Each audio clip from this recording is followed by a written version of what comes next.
Hi ಎಲ್ರಿಗೂ ನಮಸ್ತೆ. ಮತ್ತೊಂದು ಮಿನಿ ವ್ಲಾಗು. ಯಾರಿಗೆ ಹೇಳೋಣ ನಮ್ಮ ಪ್ರಾಬ್ಲಮ್ಮು ಅನ್ನಂಗೆ ಆಗೋಗಿದೆ. 5 ದಿನಗಳಿಂದ ನೀರಿಲ್ಲ.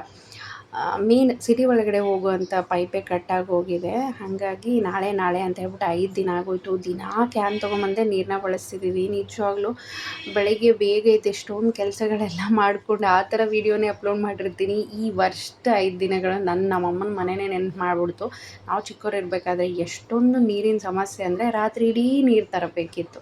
ಸೊ ಮತ್ತೆ ನೋಡ್ದಂಗಾಯಿತು. ತುಂಬ ಈ ಥರ ಆಗೋದೇ ಇಲ್ಲ.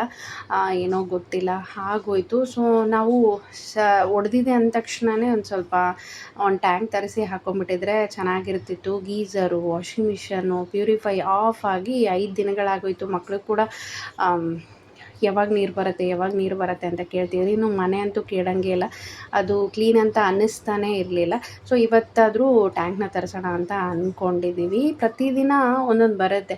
ಬಟ್ ಇಲ್ಲಿರೋ ಮನೆಗೆ 30 ಮನೆಗಳಿಗೆ ಆ ನೀರು ಸಾಲೋದೇ ಇಲ್ಲ. ಇನ್ನು ಇವತ್ತಿನ ಪೇಪರಲ್ಲಿ ಅಮ್ಮ ಏನು ಯಂತ್ರವೇ ಅಂತ ಹೇಳ್ಬಿಟ್ಟು ತುಂಬ ಚೆನ್ನಾಗಿ ಬರೆದಿದ್ರು. ನಮ್ಮ ಮನಸ್ಸೊಳಗಡೆ ಏನೇನಿರುತ್ತೆ ಅದ್ರ ಬಗ್ಗೆ ಎಲ್ಲ ಬರೆದಿದ್ರು. ತುಂಬಾ ಖುಷಿ ಆಗ್ತಾಯಿತ್ತು. ಹಾಗೆ ಎಮೋಷ್ನಲ್ ಕೂಡ ಆಗ್ತಿತ್ತು ಅದನ್ನು ಓದಿದಾಗ. ಫೈನಲಿ ಗೊತ್ತಿರೋರನ್ನ ಕೇಳಿದ ತಕ್ಷಣ ಪಾಪ ಅವರು ನೀರಿಲ್ಲ ಅಂದ ತಕ್ಷಣ ಒಂದೇ ಮಾತಿಗೆ ಟ್ಯಾಂಕರ್ ನಂಬರ್ ಕೊಟ್ಟು ಅವರೇ ಮುಂದೆ ನಿಂತು ನೀರನ್ನೆಲ್ಲ ಹೇರಿಸ್ಬಿಟ್ಟು ಹೋದರು. ನಿಜವಾಗ್ಲೂ ಈ ಟೈಮಲ್ಲಿ ಎಷ್ಟು ಥ್ಯಾಂಕ್ಸ್ ಹೇಳಿದ್ರು ಕಡಿಮೆ ಅಂತಲೇ ಅನಿಸುತ್ತೆ. ಫೈನಲಿ ಟ್ಯಾಪಲ್ಲಿ ನೀರು ಬಂತು. Please subscribe. Thanks for watching.